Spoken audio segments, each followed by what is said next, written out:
बिस्मिल्लाहिर्रहमानिर्रहीम। आज हमारा सेकंड टॉपिक है, सेकंड चैप्टर है कॉस्ट क्लासिफिकेशन। कॉस्ट क्लासिफिकेशन में, क्योंकि ये भी हमने चैप्टर ऑलरेडी MA1 MA2 में पढ़ रखा है, तो सबसे पहले हमें कॉस्ट को समझना चाहिए। ये कॉस्ट क्या होती है, क्यों हम cost cost cost cost management accounting में या कॉस्ट अकाउंटिंग में या F2 में या MA1 MA2 में ये कॉस्ट बार बार लफ्ज़ क्यों यूज़ किया जाता है। हम क्यों एक कॉस्ट को एनालाइज कर रहे होते हैं, क्यों हम कहते हैं ये डायरेक्ट है, ये इनडायरेक्ट है, ये फिक्स है, ये वेरिएबल है, ये प्रोडक्शन है, ये नॉन प्रोडक्शन है, ऐसा क्यों करना होता है। तो देखें, अभी हम पिछले चैप्टर से पढ़ते आ रहे हैं, हमने डिसीजंस लेने हैं। तो फॉर डिसीजन मेकिंग हमें पता होना चाहिए कौन सी कॉस्ट का बिहेवियर क्या है, पैटर्न क्या है। फिर इसके अलावा कि कोई भी पर्टिकुलर जो हमारी प्रोडक्ट है उसकी कॉस्ट क्या है, ये भी डिसीजन में हमें देखिए इस्तेमाल आएगा। लेट्स सपोज अगर एक कॉस्ट $10 आ रही है और हमारी सेल $10 की नहीं हो रही, तो इसका मतलब क्या है। अब अगर हमें ये इस कॉस्ट का ही नहीं पता और हम $8 का सेल करते रहें, तो at the end of the year हम किस में होंगे, हम लॉस में होंगे। तो कॉस्ट को एनालाइज करना, कॉस्ट को फाइंड आउट करना इसलिए ज़रूरी है हम प्रॉपर डिसीजन मेकिंग कर सकें, हम एक कॉस्ट एक यूनिट को क्या कर सकें, असर्टन कर सकें, हम प्लान कर सकें, हम कंट्रोल कर सकें। ठीक है, हम एक कॉस्ट सेंटर की कॉस्ट फाइंड कर सकें। जिस तरह कल हमने रिस्पॉन्सिबिलिटी अकाउंटिंग पे बात की थी कि रिस्पॉन्सिबिलिटी अकाउंटिंग में कॉस्ट सेंटर था, तो कॉस्ट सेंटर की क्या कॉस्ट है, हमने फाइनेंशियल स्टेटमेंट्स बनानी है, उसमें हमने अपनी यूनिट्स को रिकॉर्ड करना है, उसमें हमने इन्वेंट्री को रिकॉर्ड करना है, तो वो इन्वेंट्री की कॉस्ट क्या है। तो इस चैप्टर में हम बहुत सारी बात कॉस्ट से रिलेटेड करेंगे। तो सबसे पहले एक बहुत इम्पॉर्टेंट कंसेप्ट, बहुत छोटा और बहुत ऐसा कंसेप्ट जिसमें इतना आसान कंसेप्ट है और बच्चे इसमें अक्सर मसला आ जाता है बच्चों को, वो है कॉस्ट ऑब्जेक्ट और कॉस्ट यूनिट।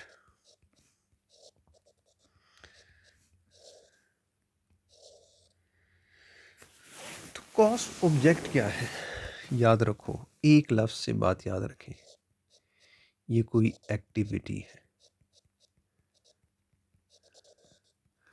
और ये यूनिट। बिल्कुल बात आसान होगी। कॉस्ट ऑब्जेक्ट कोई ऐसी एक्टिविटी है जिस एक्टिविटी के लिए हम क्या करते हैं, सेपरेट कॉस्ट को मेजर करते हैं। ठीक है, कॉस्ट ऑब्जेक्ट वो एक्टिविटी है, एनी एक्टिविटी। और कॉस्ट यूनिट क्या है, हम कह रहे होते हैं, जिस तरह देखें कोई भी ऑर्गेनाइजेशन है वो क्या कर रही है, या तो प्रोडक्ट या सर्विस। तो वो जो प्रोडक्ट है वो क्या है, कॉस्ट यूनिट है।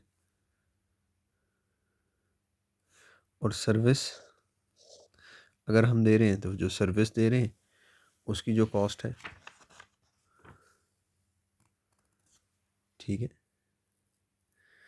जैसे हम देखें, मैं बुक की इधर एग्जांपल यूज़ कर लेता हूँ। होटल है, होटल सर्विस देता है, तो होटल के अंदर कॉस्ट यूनिट क्या होगा, अ room, this is cost unit.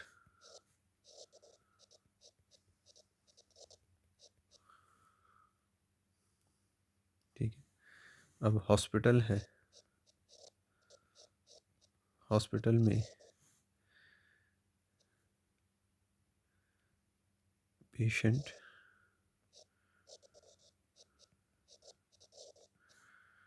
ये क्या है, कॉस्ट यूनिट है। ठीक है, और अगर आप कोई मैन्युफैक्चरिंग कर रहे हैं तो जो प्रोडक्ट बना रहे हैं, लेट्स सपोज कार मैन्युफैक्चर कर रहे हैं, तो ये कार क्या है, कॉस्ट यूनिट है। देखिए कॉस्ट ऑब्जेक्ट क्या था, कॉस्ट ऑब्जेक्ट हमने कहा था वो एक्टिविटी है, लाइक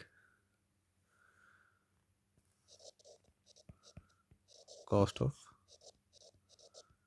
रनिंग अ डिपार्टमेंट,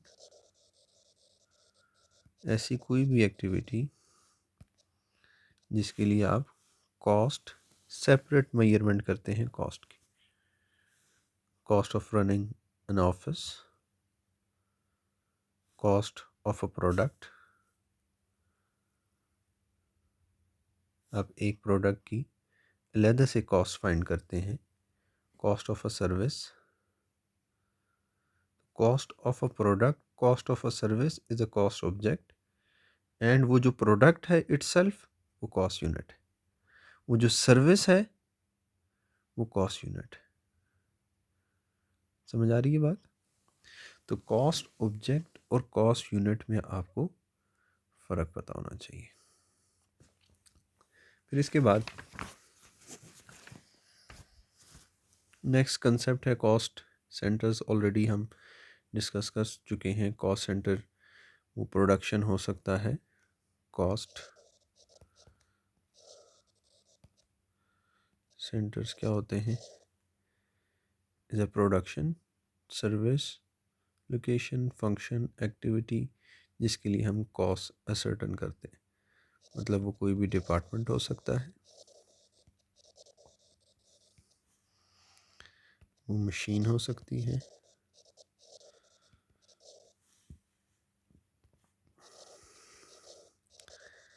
वो कोई प्रोजेक्ट हो सकता है, वो हॉस्पिटल में एक वार्ड हो सकता है जिसके लिए जहाँ पे सिर्फ कॉस्ट लग रही है। अच्छा, फिर इसके बाद नेक्स्ट है cost card. Cost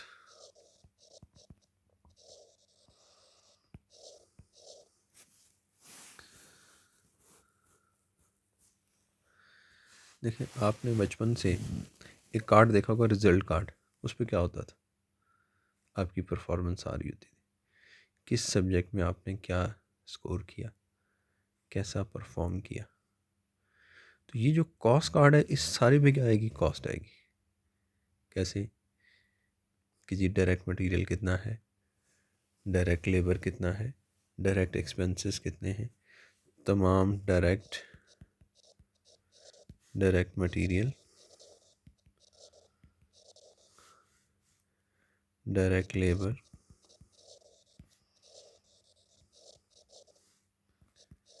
direct expenses. आपको पता है इन सब को हम जब ऐड करें तो ये किसके इक्वल होता है, प्राइम कॉस्ट। इसे हम प्राइम कॉस्ट भी कहते हैं। वेरिएबल प्रोडक्शन ओवरहेड्स, जब हम इसमें वेरिएबल प्रोडक्शन ओवरहेड्स भी ऐड कर दें तो ये हमारे पास क्या बन जाएगा, यहाँ तक अगर हम करें ना तो हम इसे कहते हैं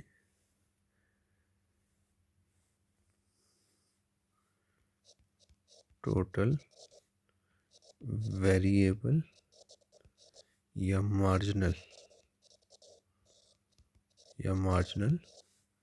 प्रोडक्शन कॉस्ट।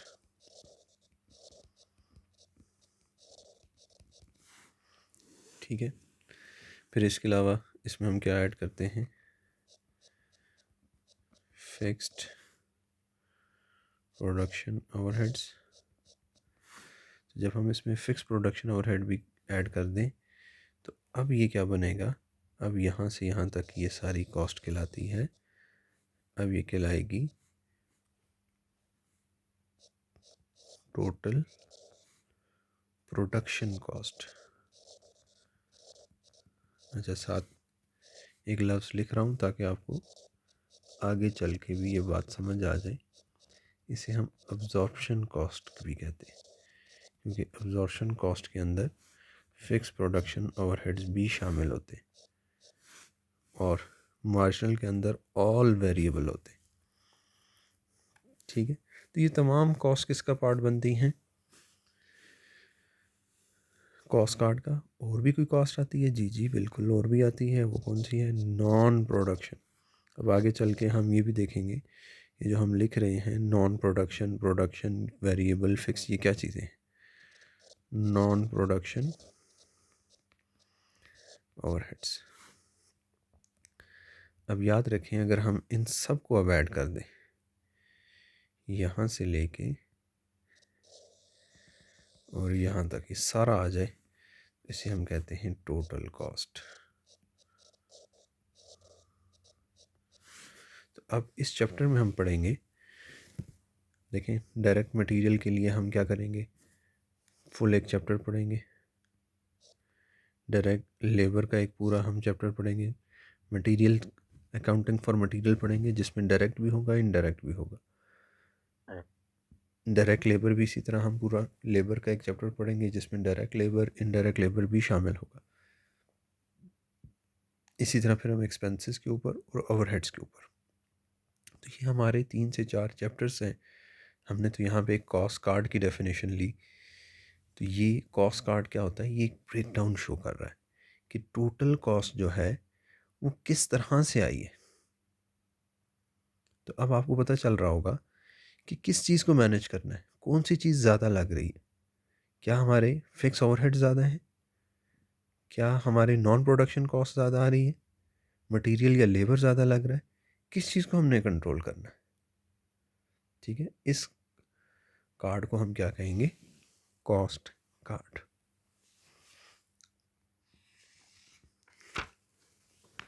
नेक्स्ट मूव करते हैं जी क्लासिफिकेशन की तरफ। कॉस्ट क्लासिफिकेशन, जो आज के हमारे चैप्टर का नाम भी है। क्लासिफिकेशन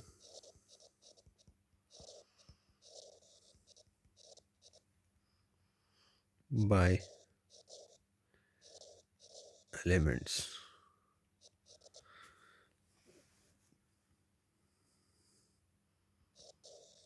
एलिमेंट्स अभी हमने देखे, material is a one element, हम मटेरियल देख रहे हैं।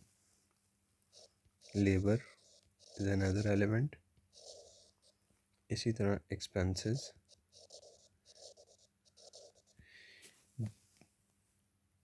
ठीक है। तो ये क्या है? Classification of cost by element. और ये क्यों करते हैं? इसलिए करते हैं ताकि हम कॉस्ट को कंट्रोल कर सकें। हमें पता तो चले कि हमारी कॉस्ट कहाँ पे लग रही है। सर अभी अभी थोड़ी देर पहले मुझे अपनी स्टैप के ऊपर पूरे वीक का की परफॉर्मेंस आई। उससे मुझे पता चला कि मैंने कितना टाइम किस ऐप को दिया है। तो मुझे पता चला कि 3 उसने टॉप जो चीज़ें दी, उनमें से 2 प्रोडक्टिव थी, एक अनप्रोडक्टिव थी। तो मुझे पता चल गया कौन सी ऐप मैं ज़्यादा यूज़ कर रहा हूँ। तो अगर मैंने अपनी परफॉर्मेंस को बेहतर करना है, मैंने अपने आने वाले टाइम को बेहतर करना है, तो मुझे उस ऐप से दूर जाना है। तो मुझे एटलीस्ट मेरे नॉलेज में ये बात आ गई। तो अब मैं उसको क्या करूँगा? करेक्टिव एक्शन लूँगा। यही तमाम काम हम ऑर्गेनाइजेशन में भी कर रहे होते हैं। ऐसा नहीं है कि ऑर्गेनाइजेशन जो हमारी लाइफ से कुछ डिफरेंट चीज़ हो रही है, हम वैसा ही काम कर रहे हैं जैसा हम नॉर्मली कर रहे हैं, अपनी ज़िंदगियों में भी करते हैं। तो ये क्या है?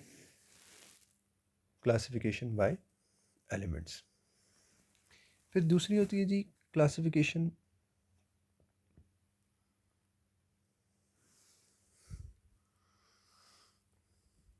Bye nature.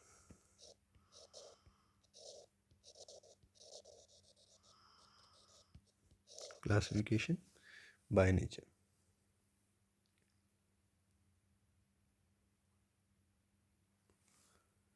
नेचर में हम क्या कर रहे होते हैं? हम देख रहे होते हैं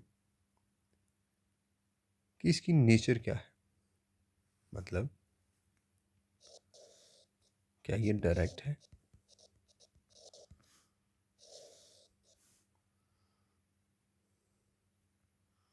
या इनडायरेक्ट है।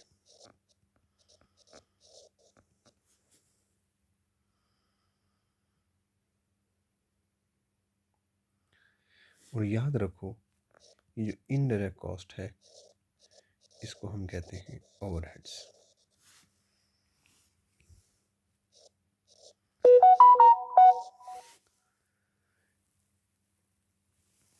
Overheads are indirect cost. It could be indirect material, indirect labor और any other indirect expense. ये तमाम क्या है? Indirect. डायरेक्ट क्या है? डायरेक्ट कॉस्ट वो कॉस्ट है जो डायरेक्टली आइडेंटिफाई की जा सकती है किसी स्पेसिफिक यूनिट के साथ, स्पेसिफिक कॉस्ट यूनिट के साथ, या कॉस्ट सेंटर के साथ। उसे हम क्या कहेंगे? Direct cost. और ये जितनी भी डायरेक्ट कॉस्ट होती हैं, अभी जैसे हमने ऊपर पढ़ा, direct material, direct labour, direct expense, ये तमाम मिलके क्या बनती हैं? Prime cost. तो इनडायरेक्ट कॉस्ट क्या हुई? जो एक यूनिट के लिए एक स्पेसिफिक कॉस्ट यूनिट या कॉस्ट सेंटर को हम क्या कर सकते हैं? एलोकेट नहीं कर सकते, चार्ज नहीं कर सकते, या इकोनॉमिकली हमारे लिए बेनिफिट नहीं होता। हम चार्ज तो शायद कर लें बट उसमें कॉस्ट इतनी ज़्यादा लग जाए कि वो हमारे लिए बेनिफिशियल ना रहे। जिस तरह अगर आप देखें, अगर एक क्लॉथिंग इंडस्ट्री है, आप एक शर्ट बना रहे हैं, तो उस शर्ट बनाने के लिए जो कपड़ा इस्तेमाल किया जा रहा है वो डायरेक्ट मटेरियल, आपको पता है 2 मीटर लग रहा है, ठीक है। डायरेक्ट लेबर क्या है? आपको पता है जी, जो लेबर जो बना रहा है उसके 30 मिनट्स लगते हैं, तो ये 30 मिनट्स आप 1 घंटे का क्या रेट देते हैं? Multiply by 0.5 hours. Direct expense क्या है? अगर हम इससे रिलेटेड एक शर्ट जिस डिज़ाइनर से हमने डिज़ाइन लिया हम उसको कोई पे कर रहे हैं, रॉयल्टी पे कर रहे हैं, तो वो क्या है? डायरेक्ट एक्सपेंस है, एक यूनिट के लिए हमारे लिए आइडेंटिफाइबल है। अब उसी में अगर हम देखें इनडायरेक्ट मटेरियल क्या होगा? हम जो धागा यूज़ कर रहे हैं जिससे वो शर्ट बन रही है, क्या वो एक यूनिट के लिए आप फाइंड कर सकते हैं? शायद फाइंड तो कर लें, बट वो फाइंड करना बहुत ही इकोनॉमिकली बेनिफिट नहीं है उसका।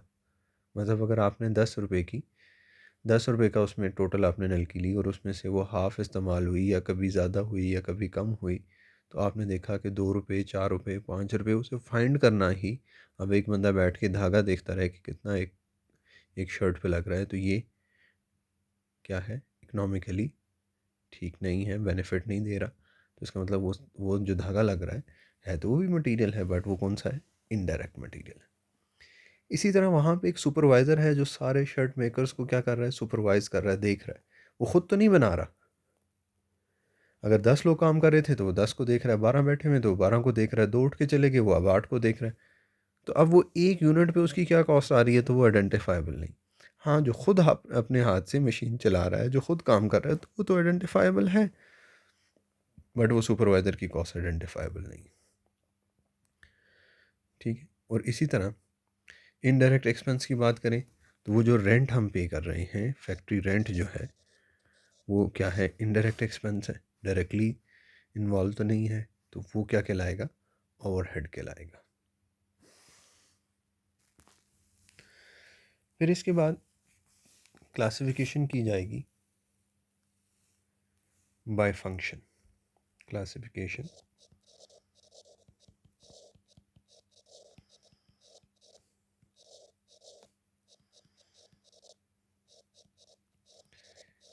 क्लासिफिकेशन बाय फंक्शन में क्या है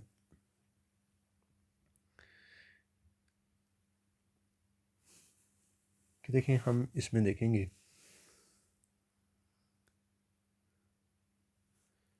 प्रोडक्शन कॉस्ट क्या है,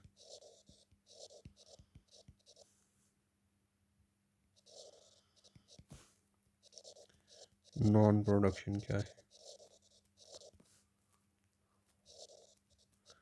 अच्छा, नॉन प्रोडक्शन में क्या कुछ आता है, जिस तरह administration cost,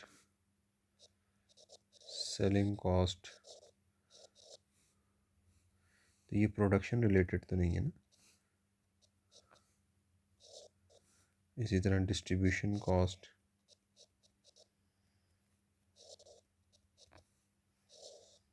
finance cost, these are non production cost. Finance cost किसे कहते हैं, इंटरेस्ट को। फाइनेंस किसे कहते हैं, इंटरेस्ट को। तो इंटरेस्ट, आपने लोन लिया हुआ था, आप वो जो लोन दे रहे हैं उस पर इंटरेस्ट दे रहे हैं लोन के ऊपर, तो वो आपके लिए फाइनेंस कॉस्ट है। वो आप उसका कोई प्रोडक्शन से ताल्लुक़ नहीं है। डिस्ट्रीब्यूशन कब होगी, जब प्रोडक्ट फाइनल हो जाएगी, तो वो भी आफ्टर प्रोडक्शन है, तो वो भी नॉन प्रोडक्शन कॉस्ट है। सेलिंग कॉस्ट, सेलिंग कमीशन दे रहे हैं, तो वो भी आपके लिए क्या है, मार्केटिंग कर रहे हैं, तो वो भी आपके लिए क्या है, नॉन प्रोडक्शन है। इसी तरह जो एडमिनिस्ट्रेशन है, जनरल एडमिनिस्ट्रेशन बैठी हुई है, अकाउंट्स डिपार्टमेंट है, मैनेजमेंट बैठी हुई है, ऑर्डर्स ले रहे हैं, ऑर्डर डिस्पैच कर रहे हैं, तो वो भी प्रोडक्शन रिलेटेड नहीं है। तो प्रोडक्शन रिलेटेड कॉस्ट क्या होती है, जैसे अभी हम बात कर रहे थे, मटेरियल हो सकती है, लेबर हो सकती है, डायरेक्ट मटेरियल, डायरेक्ट लेबर, ठीक है, डायरेक्ट एक्सपेंसेस, फिर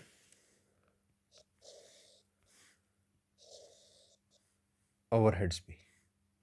ओवरहेड्स भी जो किससे रिलेटेड हैं, जैसे मैंने अभी कहा, direct material, direct labour, direct expense, all are prime cost, variable production overheads and fix production overheads.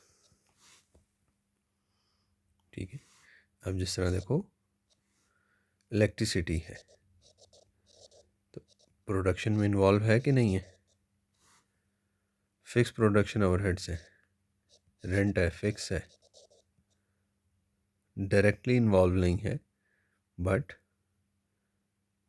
ये किस में इन्वॉल्व होगा, जिस जगह पे प्रोडक्शन हो रही है वो, उसका रेंट तो हम पे कर रहे हैं, तो प्रोडक्शन से रिलेटेड है, बट वो फिक्स कॉस्ट है, वेरिएबल नहीं है। ओवरहेड्स हैं, ओवरहेड्स क्या होते हैं, जो इनडायरेक्ट कॉस्ट होती है।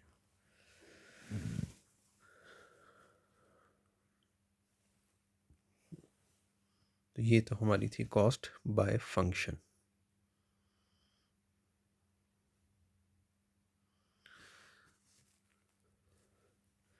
अब नेक्स्ट देखते हैं जी, क्लासिफिकेशन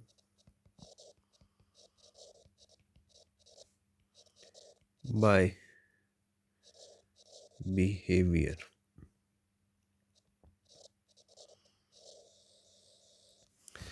क्लासिफिकेशन बाय बिहेवियर क्या है, इसमें हम देखते हैं बिहेव कैसे करेगी। जैसे जैसे एक्टिविटी बढ़ेगी, वेरिएबल कॉस्ट, एक एक कॉस्ट को पहले देख लेते हैं। वेरिएबल कॉस्ट क्या होती है, वो कॉस्ट जो पर यूनिट सेम रहे, एक्टिविटी जितनी मर्जी बढ़ जाए, कॉस्ट पर यूनिट सेम रहे। लेट्स सपोज आपने एक यूनिट ख़रीदी फॉर $5, 2 यूनिट ख़रीदेंगे तो $10, तो यहाँ पे पर यूनिट क्या थी 5, यहाँ पे पर यूनिट क्या है 5, 3 ख़रीदेंगे 15 की, पर यूनिट कितना है 15/3 5। तो पर यूनिट जो कॉस्ट है वो कांस्टेंट है, ये देखें एक सीधी लाइन जा रही है। बट जैसे जैसे एक्टिविटी बढ़ रही है, जैसे जैसे हमने यूनिट्स बढ़ा रहे हैं, तो जो टोटल कॉस्ट है वो टोटल वेरिएबल कॉस्ट जो है वो क्या है, वो ऐसे होगी, ज़ीरो होगी, तो कॉस्ट भी ज़ीरो, जैसे जैसे बढ़ती जाएगी ये बढ़ती जाएगी कॉस्ट। तो ये किसका ग्राफ आ गया, टोटल वेरिएबल कॉस्ट।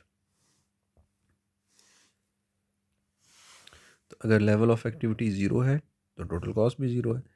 1 यूनिट हुआ 5, 2 हुआ 10, 3 हुआ 15, तो जैसे जैसे यूनिट बढ़ते रहेंगे टोटल कॉस्ट में भी इंक्रीज आएगा। हाँ, पर यूनिट ये सेम है। जिस तरह इसमें क्या हो सकता है, एग्जांपल क्या है, रॉ मटेरियल हो सकता है 1 यूनिट के लिए, लेट्स सपोज 1 kg, 2 के लिए 2 kg, 10 के लिए 10 kg, तो पर यूनिट हमेशा 1 kg ही आएगा। फिर इसके बाद वेरिएबल कॉस्ट के बाद हम नेक्स्ट चलते हैं फिक्स कॉस्ट। फिक्स कॉस्ट क्या है?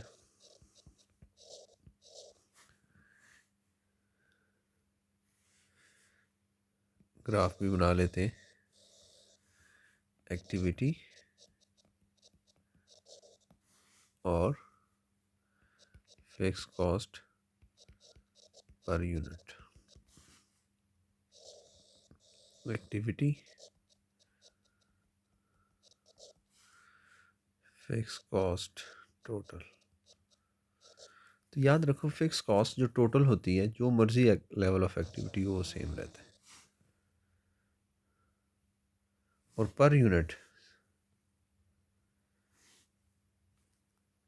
क्या होती है? फिक्स कॉस्ट डिक्रीज होगी। पर यूनिट फिक्स कॉस्ट क्या होती है? डिक्रीज होती है। तो पर यूनिट का ग्राफ कुछ इस तरह का आएगा, बस ज़ीरो नहीं होगी, कम होती जाएगी बस ज़ीरो नहीं होगी। अब फिक्स कॉस्ट की एग्जांपल क्या है? रेंट है, ठीक है। आप 0 यूनिट्स भी बनाए तो 10,000 का रेंट है। तो देखें, आपकी 0 यूनिट थी तब भी कॉस्ट थी। आपने 1 यूनिट बनाई तब भी कॉस्ट क्या है? 10,000 है। टोटल कॉस्ट में कोई फ़र्क नहीं आएगा। और यहाँ पे 2 यूनिट हो गई तब भी टोटल कॉस्ट कितनी है? 10 ही है। तो इसी 10 को देखते हुए हमने ये ग्राफ बनाया। हाँ, अगर पर यूनिट देखें तो 1 है तो 10,000, 2 हैं तो पर यूनिट 5। इसी तरह अगर 4 हो जाएंगे तो 1 यूनिट की क्या कॉस्ट आएगी? टोटल 10 है तो जब हम इस 10 को डिवाइड करेंगे 4 पे तो 2500। तो जैसे जैसे यूनिट्स बढ़ते जाएंगे फिक्स कॉस्ट पर यूनिट कम होती रहेगी। हाँ, इन टोटल ये कॉस्ट सेम रहती है। फिर इसके बाद वेरिएबल कॉस्ट की बात कर ली, फिक्स कॉस्ट की हमने बात कर ली। फिर इसके बाद हमारे पास आता है जी सेमी वेरिएबल।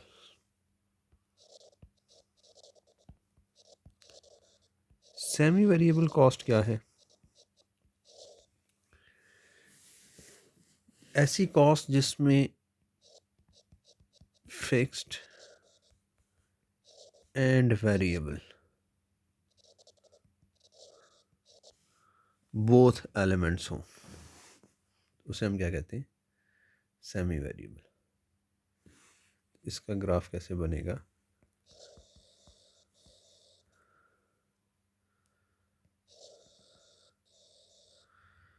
देखो, कॉस्ट पर यूनिट की अगर बात करूं और टोटल, तो देखो इतनी फिक्स है, इससे ऊपर वेरिएबल आ गई, ठीक है। और वही पर यूनिट वाला ग्राफ, बट इस लेवल से, जो फिक्स के लेवल से कम नहीं होगा, ये इधर तक ही हो जाएगी। तो ये कॉस्ट किसकी है? Per unit. अब जिस तरह इसकी एग्जांपल क्या है? टेलीफोन बिल, कि ये 0 कॉल्स भी करें तो ये आना ही आना। इससे ऊपर जिस तरह जाते जाएंगे तो वो number of calls, number of minutes के ऊपर आपका बिल आता रहेगा। तो ये एलिमेंट क्या है? ये आपका बिल फिक्स है, ये तो आना ही आना है। इससे ऊपर आपकी कॉस्ट क्या आती रहेगी? इससे ऊपर जैसे जैसे लेवल ऑफ एक्टिविटी ज़्यादा होता जाएगा तो आपकी कॉस्ट, टोटल कॉस्ट ज़्यादा होती रहेगी, ठीक है। पर यूनिट वही कंसेप्ट है, 0 भी होगा तो आपकी कॉस्ट तो है ही है, और जैसे जैसे आपकी क्या होती जाएगी, एक्टिविटी ज़्यादा होती जाएगी तो पर यूनिट कॉस्ट कम होती जाएगी। फिर इसके बाद स्टेप फिक्स कॉस्ट।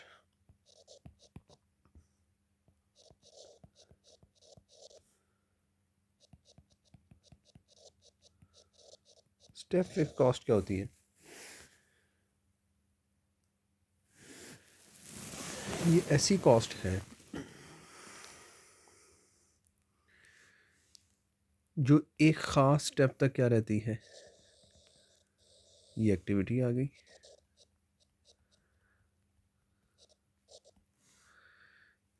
यहाँ से शुरू हो रही है, यहाँ से यहाँ तक फिक्स रहेगी, फिर इस पे एकदम ऊपर चली जाएगी, फिर फिक्स रहेगी, फिर ऊपर चली जाएगी, फिर फिक्स रहेगी। तो देखो ये क्या बन रहे हैं, ये आपको स्टेप्स नज़र आ रहे हैं ना, कि जैसे जैसे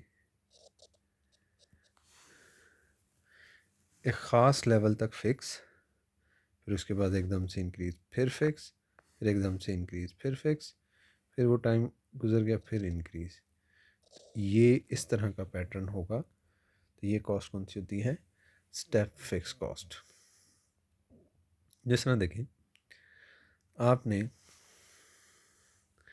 आपके पास एक रूम था, उसमें टोटल कैपेसिटी है 2 स्टूडेंट्स की। जैसे ही 3 हुए तो अब आपको कितने रूम्स चाहिए? 1 से अब आप कितने पे चलेंगे? 2 पे। तो 3 में एक और बेशक ऐड हो जाए तो कॉस्ट उतनी ही रहेगी। तो 4 स्टूडेंट्स तक कॉस्ट यही है। तो अब नंबर ऑफ़ रूम्स 2 हैं, तो जैसे ही कितने होंगे? 5 होंगे, एकदम से कॉस्ट और बढ़ जाएगी। ठीक है, तो ये बात समझ आई कि एक ख़ास लेवल तक आपकी कॉस्ट सेम है, उसके बाद कॉस्ट में इंक्रीज़ आ जाता है। तो इसकी पर यूनिट क्या होगी?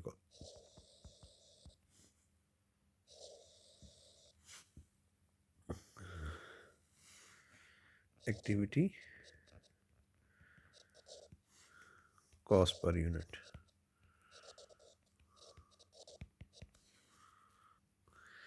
देखो इसमें वही फिक्स कॉस्ट वाला कि यहाँ तक सेम है, फिर जैसे अगला स्टेप आया कॉस्ट ऊपर आएगी, फिर अगले लेवल पे गया फिर कॉस्ट नीचे आएगी, फिर ऊपर जाएगी, ये यूं करके, ये इस तरह करके ग्राफ आएगा।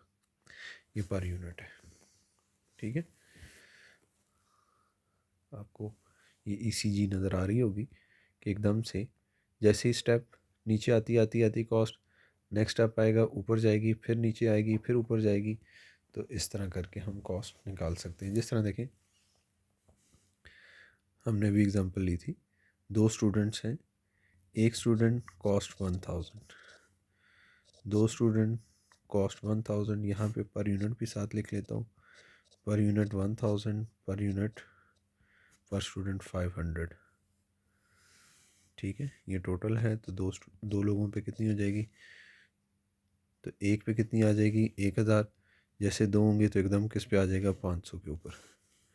फिर 3 होंगे तो टोटल कॉस्ट कितनी हो जाएगी? 2000। तो अगर आप 2000 को हम डिवाइड करें 3 पे, तो हमारे पास कॉस्ट क्या हो जाएगी अभी देखते हैं। 2000 डिवाइडेड बाई 3, तो ये हो जाएगी 667 कर देता हूँ। तो ये 500 से बढ़ के फिर ऊपर चलेगी। फिर जैसे ही 4 हो जाएंगे तो फिर भी कॉस्ट कितनी है? 2000 है, तो 2000 डिवाइड बाई 4, फिर ये 500 हो जाएगी। तो मतलब ये कॉस्ट फिर कम होके इस 500 के पॉइंट पे आ जाएगी इसके साथ। फिर जैसे ही 5 होंगे तो टोटल कॉस्ट कितनी हो जाएगी? 3000 को जब आप डिवाइड करेंगे 5 से तो ये हो जाएगी 600। कॉस्ट बढ़ के यहाँ से 600 पे चलेगी। ठीक है, यहाँ पे ये वाला पॉइंट क्या था? 667। अब ये जो पीक पॉइंट आ रहा है ये कितना आ रहा है? 6 आ रहा है। तो ये देखेंगे मैंने ऊपर बनाया था, ये नीचे बनाया था। तो इसी तरह ये पैटर्न फॉलो होता रहेगा। तो एक दफ़ा कॉस्ट में नीचे आएगी, फिर ऊपर जाएगी, फिर नीचे आएगी, फिर ऊपर जाएगी, फिर नीचे आएगी, फिर ऊपर जाएगी। ये पैटर्न फॉलो होगा। तो ये थी जी स्टेप फिक्स कॉस्ट। फिर इसके बाद जब हमने बिहेवियर देख लिया कौन कौन से हैं, फिक्स कॉस्ट कौन सी है, वेरिएबल कॉस्ट कौन सी है, सेमी वेरिएबल कॉस्ट कौन सी है, और प्रोडक्शन कॉस्ट क्या है, नॉन प्रोडक्शन कॉस्ट क्या है, डायरेक्ट क्या है, इनडायरेक्ट क्या है, प्राइम क्या है, तो इस सब के बाद अब हम देखने लगे हैं high low method, high low method. High low याद रखो, पहले ये हमारे पास इस कोर्स में, इससे पहले हमने ये पढ़ा हुआ है सिर्फ सेमी वेरिएबल के लिए। सेमी वेरिएबल तो पता है ना, जिसमें फिक्स्ड और वेरिएबल कॉस्ट दोनों हो, और ये इस दफ़ा स्टेप फिक्स पे भी आ गए।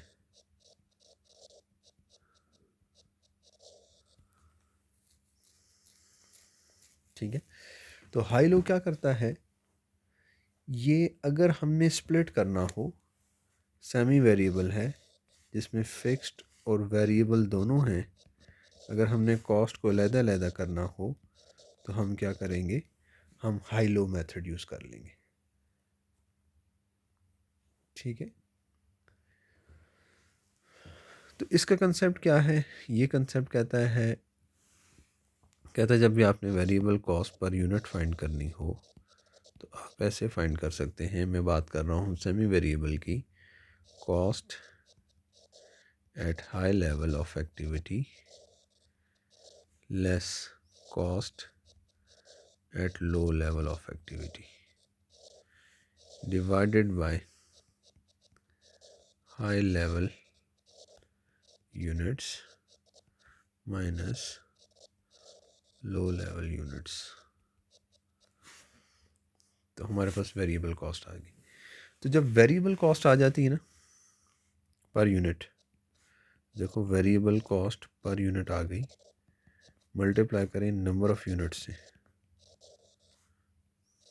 किसी भी इक्वेशन में, तो हमारे पास क्या आ जाएगी, टोटल वेरिएबल कॉस्ट। और जब टोटल कॉस्ट किसकी इक्वल होती है, variable cost plus fix cost. अगर टोटल कॉस्ट में से मैं टोटल वेरिएबल कॉस्ट माइनस कर दूं तो मेरे पास बाकी क्या रह जाएगी, फिक्स कॉस्ट। तो देखें हमने किस तरह से अपने डाटा को यूज़ करते हुए, हाई लो को यूज़ करते हुए अपनी कॉस्ट को सेपरेट कर लिया वेरिएबल और फिक्स में। तो एक एक्टिविटी करते हैं जिससे हमें ये बात समझ आ जाए। नंबर ऑफ़ यूनिट्स हैं 200, 300 एंड 400। टोटल कॉस्ट हमारे पास at each unit 7,000, 8,000 and 9,000। Remember one point, वो क्या है कि हमने कभी भी नंबर ऑफ़ यूनिट्स हमने कॉस्ट का हाई लो नहीं देखना होता, हमने यूनिट्स का हाई लो देखना है। तो हाई लेवल क्या है और लो लेवल क्या है, इसको मैं एल और ये हाई एच। तो आपने क्या कहा था, cost at high minus cost at low divided by high units minus low units. तो देखो 2000 divided by 200, answer is 10 per unit. This is variable cost per unit. तो अब किसी भी लेवल ऑफ एक्टिविटी से मल्टीप्लाई कर दें, 200 मल्टीप्लाई बाय 10 तो ये कितना आ गया, 2000 वेरिएबल कॉस्ट। तो अब 2000 पे टोटल कॉस्ट कितनी थी, टोटल कॉस्ट थी 7, तो 7 में से वेरिएबल निकाल दो तो बाकी क्या आ गई, फिक्स। तो इसी तरह अगर मैं दूसरी लेवल ऑफ एक्टिविटी पे भी निकाल सकता हूँ, 4000 मल्टीप्लाई बाय 10 तो टोटल वेरिएबल कॉस्ट कितनी आ गई, 4000 पे 400 पे टोटल कॉस्ट कितनी आ गई, 4000। अब वेरिएबल कॉस्ट कितनी आ गई एट 400, 4000। टोटल कॉस्ट कितनी है, 9, तो टोटल माइनस वेरिएबल, तो देखो फिक्स आ गई 5000। अब मुझे वो कहता है कि बताओ अगर मैं 550 यूनिट्स बनाऊं तो क्या कॉस्ट होगी। तो मेरे पास फिक्स भी है, तो यहाँ पर हम इक्वेशन भी यूज़ कर सकते हैं, y is equal to a plus B X, this is total cost is equal to fix cost plus variable cost per unit multiply by number of units. ना भी इक्वेशन आती हो तो सादी सी बात है कि टोटल कॉस्ट कितनी होगी, फिक्स कॉस्ट रिमेन फिक्स, जो मर्जी लेवल ऑफ एक्टिविटी हो टोटल फिक्स कॉस्ट हमेशा सेम रहती है। वेरिएबल कॉस्ट पर यूनिट कितनी है 10 मल्टीप्लाई बाय कौन सी एक्टिविटी है 550। तो ये देखो ये क्या आ गया 5500 और 5000, तो टोटल कॉस्ट है 10500। तो हमने हाइलो की मेथड से पहले अपनी cost variable cost per unit और फिक्स कॉस्ट टोटल को अलहदा किया और किसी भी नई लेवल ऑफ एक्टिविटी पे अब हमने कॉस्ट फाइंड आउट कर ली। This is high low method. ठीक है, याद रखें कि ये इसकी कुछ अजम्पशन है हाई लो मेथड की जो कि हमसे पूछी भी जाती हैं। वो अजम्पशन क्या है, ये एक लीनियर मॉडल है।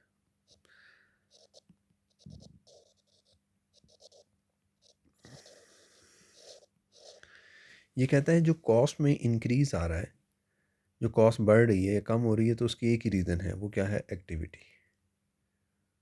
और चीज़ों की वजह से अगर ज़्यादा कम हो रही है तो वो फिर लीनियर नहीं रहेगा, फिर हाई लो मेथड यूज़ नहीं हो सकता। ठीक है, ये बात समझ आ गई।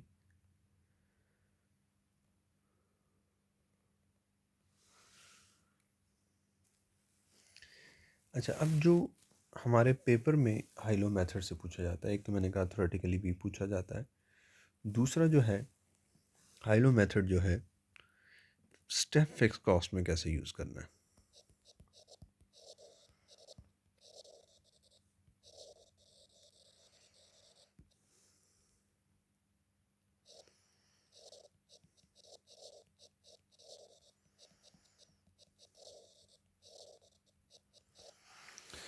याद रखो, अगर ये एक एक्टिविटी लेवल है, इसके बाद हमारी फ़िक्स कॉस्ट में 10% इंक्रीज़ आ जाता है और फिर इस लेवल पे हम आ जाते हैं।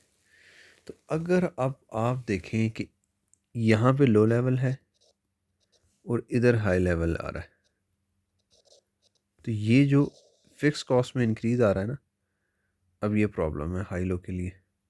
तो अब हमने क्या करना है, ये जो पॉइंट जहाँ पे फ़िक्स कॉस्ट बढ़ रही है, या इधर के दो एक्टिविटी लेवल लें हाई और लो, या हम इससे पहले के दो हाई और लो लेवल लें, इधर के दो लेवल लें या इधर के दो, मतलब इस पॉइंट के बाद के दो लेवल या इससे पहले के दो लेवल। इस तरह ये आपको बात समझ नहीं आएगी। डायरेक्ट एक एक्टिविटी करते हैं। कहता है हमारे पास एक्टिविटी लेवल है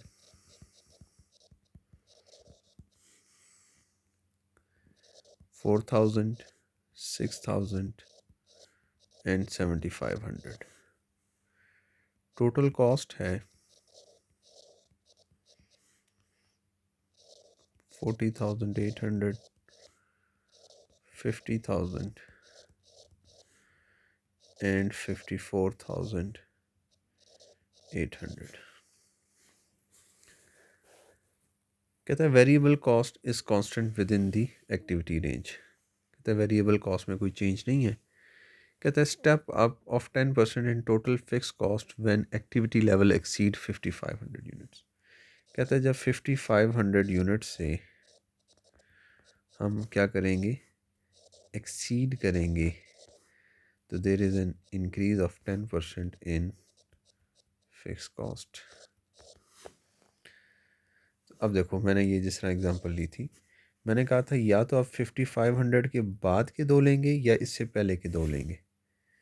अब देखो 5500 के बाद के तो दो हैं, मौजूद हैं, पहले के दो नहीं।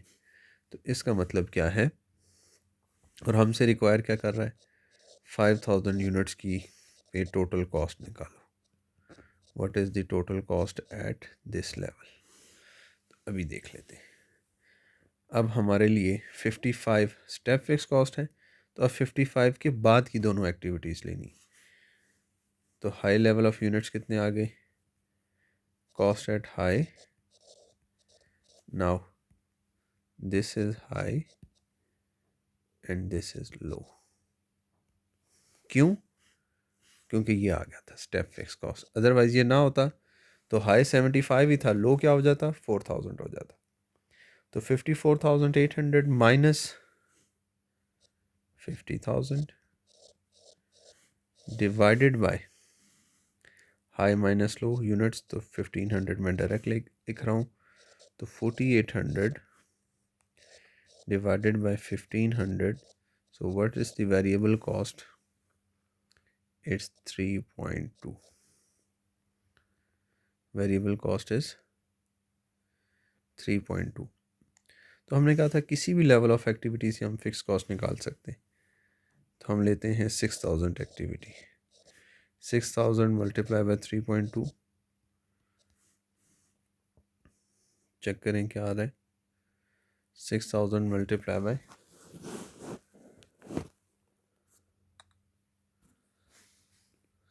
6000 3.2, it's 19,200। टोटल कॉस्ट कितनी है 6000 पे, 50,000 माइनस 19,200, तो ये आ गया 30,800। ये आ गई फिक्स कॉस्ट। बट ये फिक्स कॉस्ट 10% से इंक्रीज़ हुई है। हमें कौन सी लेवल चाहिए, हमें 5000 से की कॉस्ट चाहिए जहाँ पे फिक्स कॉस्ट 10% से कम है। तो वो कितनी होगी, ये अगर 10% से इंक्रीज़ हुई है तो दिस इज़ 110%, हमें कितनी चाहिए 100%। What would be the fix cost divided by 110 multiply by 100। तो फिक्स कॉस्ट होगी इस लेवल से पहले 28,000। अब 28,000 का अगर आप क्या करें प्रूफ करने के लिए 28,000 का 110% ले लें तो वो यही बनता है। तो अब हमें पता चल गया कि ये जो लेवल है 5500 का, इससे पहले हमारी फ़िक्स कॉस्ट कितनी है 28,000, और इसके बाद हमारी फ़िक्स कॉस्ट कितनी है 30,800। 30,800। अब हमें कह रहा है बताओ और वेरिएबल कॉस्ट में पूरी इस रेंज में कोई फ़र्क नहीं आ रहा। हमें कह रहा है बताओ 5000 यूनिट्स की कॉस्ट क्या होगी टोटल कॉस्ट। तो टोटल कॉस्ट एट 5000 यूनिट्स, तो वेरिएबल कॉस्ट कैसे आएगी 5000 multiply by 3.2, fix cost is equal to 28,000, तो 5000 मल्टीप्लाई बाय 3.2, इट्स 16,000।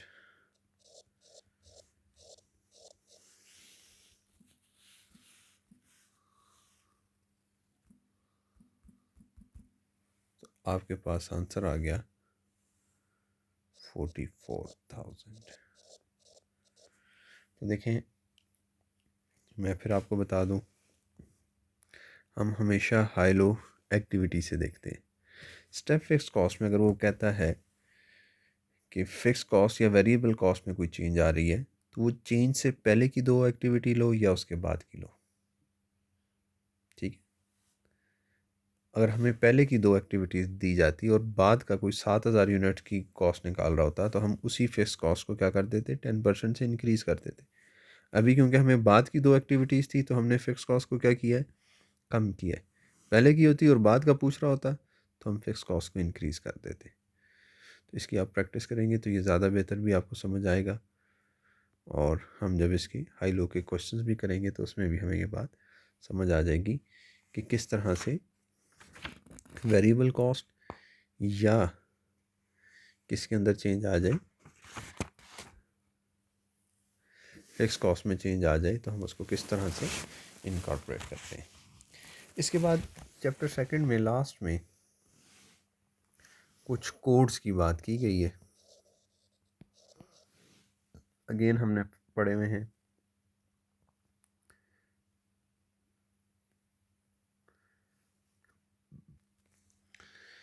तो कुछ उसने हमें बताए हुए हैं कॉस्ट कोड्स, हम स्पेसिफिक कोड दे देते हैं, फंक्शनल कोड या जेनेरिक कोड दे देते हैं, ठीक है। तो ये सारा कुछ मैनेजमेंट से रिलेटेड होता है। हम फंक्शन के मुताबिक कुछ जेनेरिक कोड दे दें मशीन के लिए। और सीक्वेंशियल कोड होते हैं। सीक्वेंशियल कोड क्या होते हैं? जो सीक्वेंस में आ रहे हों, 1 2 3, किसी भी सीक्वेंस में। ब्लॉक कोड होते हैं। ब्लॉक कोड क्या होते हैं कि हम ब्लॉक्स बना देते हैं, कि मतलब ये जो रेंज है ये एक तरह की, लेट्स सपोज ये हमारे एसिड्स होंगे, तो बिलो 100 एसिड्स, और इसमें हमारे पास क्या होंगे, एक्सपेंस। कोई भी आपने ब्लॉक बना दिया। फिर क्या है, हायरार्किकल कोड्स भी होते हैं। हायरार्किकल कोड्स क्या हैं?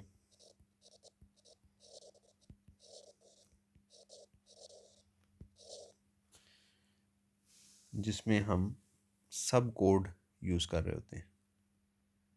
जिसमें हम एक हेडिंग देते हैं ना, 1, फिर हम उसकी सेकंड हेडिंग देते हैं 1.1, और फिर 1.1 की अगर आगे कोड हेडिंग दें तो वो हम ऐसे दे रहे होते हैं।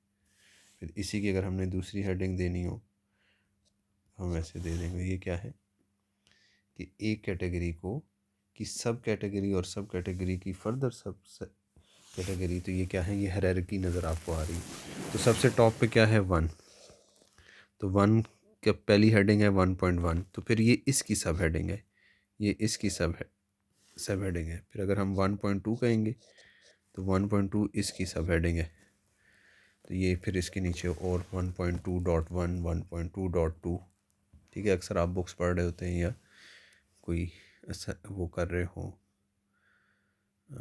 कोई थीसिस देख रहे हो, तो उसमें हम इस तरह के कोड्स यूज़ कर रहे होते हैं। फिर क्या है, डिजिट कोड्स भी होते हैं, ठीक है जी। इंडिविजुअल डिजिट्स और फिक्स्ड कोड्स होते हैं, जिसमें हम डिफरेंट फील्ड्स को इकट्ठा करके एक कोड बना लेते हैं। फिर इसके अलावा न्यूमेरिक कोड होते हैं, जिस तरह हम नॉन करंट एसिड को NCA लिख देते हैं। जैसे अभी मैंने बहुत सारी जगहों पे इस चैप्टर के अंदर डायरेक्ट मटेरियल को मैंने DM लिख दिया, ठीक है। NCA नॉन करंट एसिड लिख दिया। हम लिख देते हैं BRS bank reconciliation statement, receivable ledger control account. तो ये सारे क्या है, न्यूमेरिक कोड्स हैं। तो इस जो सेकंड चैप्टर था इसमें कॉस्ट क्लासिफिकेशन थी। कॉस्ट क्लासिफिकेशन क्यों ज़रूरी होती है, कॉस्ट क्लासिफिकेशन में क्या कुछ आता है, क्लासिफिकेशन बाय फंक्शन क्या है, एक दफ़ा क्विक सा हम इसको रिव्यू कर लेते हैं। कॉस्ट ऑब्जेक्ट क्या था, एनी एक्टिविटी जिसके लिए हम कॉस्ट फाइंड आउट करते हैं उसे कॉस्ट ऑब्जेक्ट कहते हैं। और कॉस्ट यूनिट या प्रोडक्ट, कॉस्ट यूनिट क्या है, उस प्रोडक्ट या सर्विस की कॉस्ट जो हम फाइंड कर रहे हैं। Unit cost of a product और सर्विस। अब यूनिट क्या होगा, मैन्युफैक्चरिंग में मैंने कहा कॉस्ट यूनिट क्या होगा, कार होगी। होटल में क्या होगा, रूम होगा। हॉस्पिटल में पेशेंट होगा। कॉस्ट सेंटर वो डिपार्टमेंट, वो मशीन, वो प्रोजेक्ट जहाँ पे हमारी सिर्फ कॉस्ट इनकर हो रही है। जैसा हॉस्पिटल में वार्ड है वो कॉस्ट सेंटर है। कॉस्ट कार्ड हमने बड़ी डिटेल में बात की कि कॉस्ट कार्ड क्या होता है, जिसके अंदर तमाम कॉस्ट आए। तो direct material, direct labour, direct expenses तमाम हमने कहा था प्राइम कॉस्ट होते हैं। उसमें अगर वेरिएबल प्रोडक्शन ओवरहेड्स ऐड कर दें तो वो टोटल वेरिएबल या मार्जिनल कॉस्ट प्रोडक्शन कॉस्ट होगी। फिर अगर उसमें फिक्स प्रोडक्शन कॉस्ट भी ऐड कर दें तो ये अब टोटल प्रोडक्शन या अब्जॉर्प्शन कॉस्ट आ जाएगी। और उसमें अगर नॉन प्रोडक्शन कॉस्ट ऐड कर दें तो अब ये टोटल कॉस्ट आ गई। फिर इसके बाद हमने एलिमेंट्स की बात की, मटेरियल, लेबर, एक्सपेंस। फिर डायरेक्ट इनडायरेक्ट की बात की। फिर हमने फंक्शन की बात की। फंक्शन के बाद हमने बिहेवियर की बात की, कुछ ग्राफ्स देखे। और उसके बाद हमने हाई लो मेथड देखा। हमने कहा था ये लीनियर मॉडल होता है, ये सिर्फ एक्टिविटी को देखता है, ठीक है। और फिर उसके बाद हमने हाइलो मेथड में स्टेप फिक्स कॉस्ट देखा, एक दो एग्जांपल्स की और कोड्स देखे जो कि ऑलरेडी हम पहले भी पढ़ चुके हैं। तो ये था जी हमारा चैप्टर 2। कोई मसला होगा तो आप रब्ता कर सकते हैं। अस्सलामु अलैकुम वरहमतुल्लाहि वबरकातुहू।